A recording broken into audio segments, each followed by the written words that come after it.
अरे सुनती हो, थोड़ा इधर आना। आई। पता नहीं इनको क्या काम आ गया। बोलिए क्या बात है।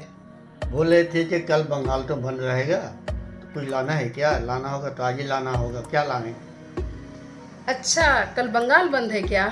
एक काम करिए, आज ही नहीं तो मटन चिकन ला दीजिए, कल बना दूंगी।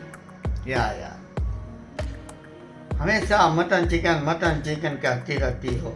इसके अलावा और कुछ नहीं लाना है क्या? मैं तो कहता हूँ शाकाहारी खाया जा, स्वास्थ्य के लिए ठीक रहेगा।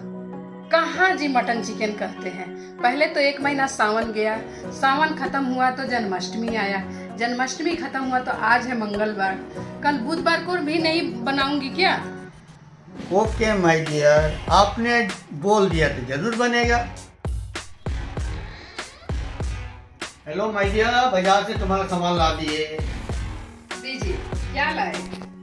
मछली लाए हैं। मटन चिकन बोल के गए थे, मछली लाए हैं। अरे मछली से ही शुरुआत करो ना यार। माय डियर, अब एक कप चाय हो जाता तो मजा ही आ जाता।